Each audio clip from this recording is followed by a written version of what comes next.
President Trump is wrapping up his high-stakes visit to China with more talks between the world's two strongest economic powers.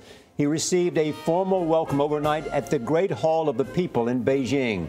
Then in a speech, the president called America's trade relationship with China one-sided and unfair. But the president also said, quote, "I don't blame China for taking advantage of past U.S. administrations." Well, that's a switch from last year's campaign when he routinely attacked China's trade policy. The president called on China to act faster against North Korea. He also said the U.S. and China will not repeat failed approaches to dealing with Kim Jong-un's regime. Major Garrett is traveling with the president. He joins us now from Beijing. Major, good morning. Good morning. Secretary of State Rex Tillerson said for the first time China has provided new intelligence on sanctions against North Korea, revealing it is not only touching its meager commercial sector, but also beginning to crimp perks enjoyed by North Korean military elite. Chinese President Xi Jinping flattered the president with an elaborate welcoming ceremony and in private urged the commander-in-chief to give these sanctions more time to work. Before the Great Hall of the People, Chinese President Xi Jinping welcomed President Trump with what he likes best, a military performance. A short jaunt past a brass band led the two leaders to a carefully arrayed group of children, leaping and waving plastic flower bouquets on cue.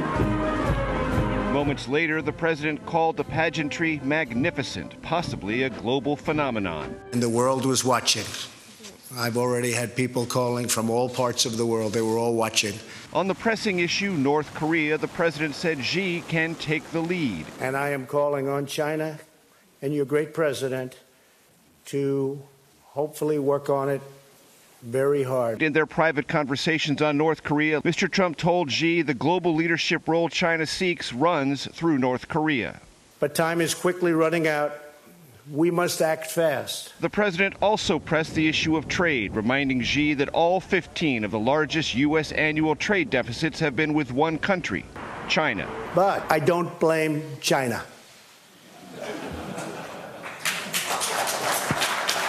After all, who can blame a country for being able to take advantage of another country for the benefit of its citizens? During the presidential campaign, China was one of Mr. Trump's favorite villains. We can't continue to allow China to rape our country. He struck a much different tone with his feet firmly planted on Chinese soil. My feeling toward you is an incredibly warm one. As we said, there's great chemistry. I want to thank you. Again, you're a very special man for your gracious hospitality.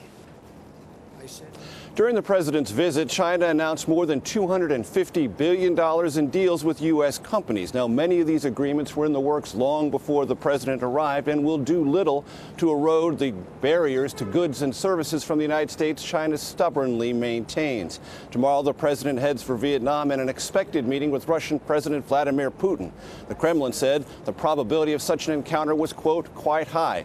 But Tillerson here was non-committal, saying, Norah, it is still under consideration. All right, Major Garrett in Beijing, thank you so much.